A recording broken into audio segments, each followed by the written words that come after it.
साथियों, सिखों का इतिहास हमेशा से संघर्ष, साहस और राष्ट्र प्रेम से भरा हुआ रहा है। और इसी इतिहास का सुनहरा पन्ना हम कह सकते हैं सिखों के 10वें गुरु, गुरु गोबिंद सिंह जी के चारों साहिबजादों की शहादत को, जिसमें उनके 2 छोटे बेटों की शहादत के समय जो उम्र थी वो सिर्फ़ 9 साल और 7 साल थी। इतिहास में ऐसे बलिदान का कोई भी अनूठा उदाहरण आज तक हमें नहीं मिलता है।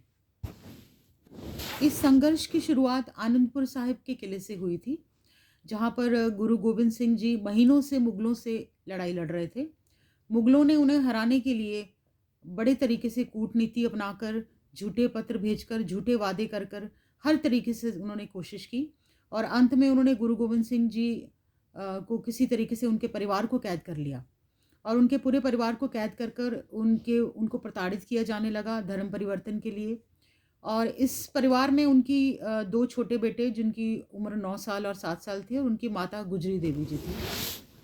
गुरु गोबिंद सिंह जी के 2 बड़े पुत्र उन्हीं की तरह साहसी थे और उन्होंने मुगलों से युद्ध करते हुए वीरगति प्राप्त की।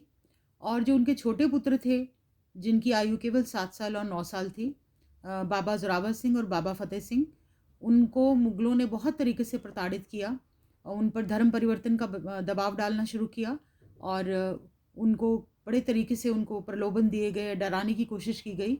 लेकिन वो दोनों बच्चे सम्मानपूर्वक और गर्व के साथ सिर उठाकर मुगलों का उन्होंने मुकाबला किया। वो खड़े रहे उनके सामने और उन्होंने बिल्कुल उनकी किसी बात को उन्होंने माना नहीं और अंत में उन्हें ज़िंदा दीवार में चुनवा दिया गया। तो ये एक बहुत ही उत्कृष्ट बलिदान जिसको हम सुप्रीम सैक्रिफाइस कहते हैं, वो उन्होंने दिया। और ख़ासकर उस उम्र में, जिस उम्र में बच्चों को तो पता भी नहीं होता राष्ट्र और धर्म का मतलब, इस उम्र में उन्होंने इतना मुकाबला किया और धर्म राष्ट्र के रास्ते पर वो खड़े रहे। प्रधानमंत्री श्री नरेंद्र मोदी जी ने सिखों के 10वें गुरु, गुरु गोबिंद सिंह जी के इन चारों बेटों, चारों साहिबजादों को श्रद्धांजलि देने के लिए हर वर्ष 26 दिसंबर को शहीदी बाल दिवस के रूप में मनाने की घोषणा की है। आज के संदर्भ में इन साहिबजादों की शहादत हमारे आने वाली पीढ़ी के लिए एक प्रेरणा का स्रोत है, एक मिसाल है। और इन चारों साहिबजादों की राष्ट्रभक्ति से करोड़ों बच्चे प्रेरणा लेकर राष्ट्र सेवा में अपना योगदान दे पाएंगे।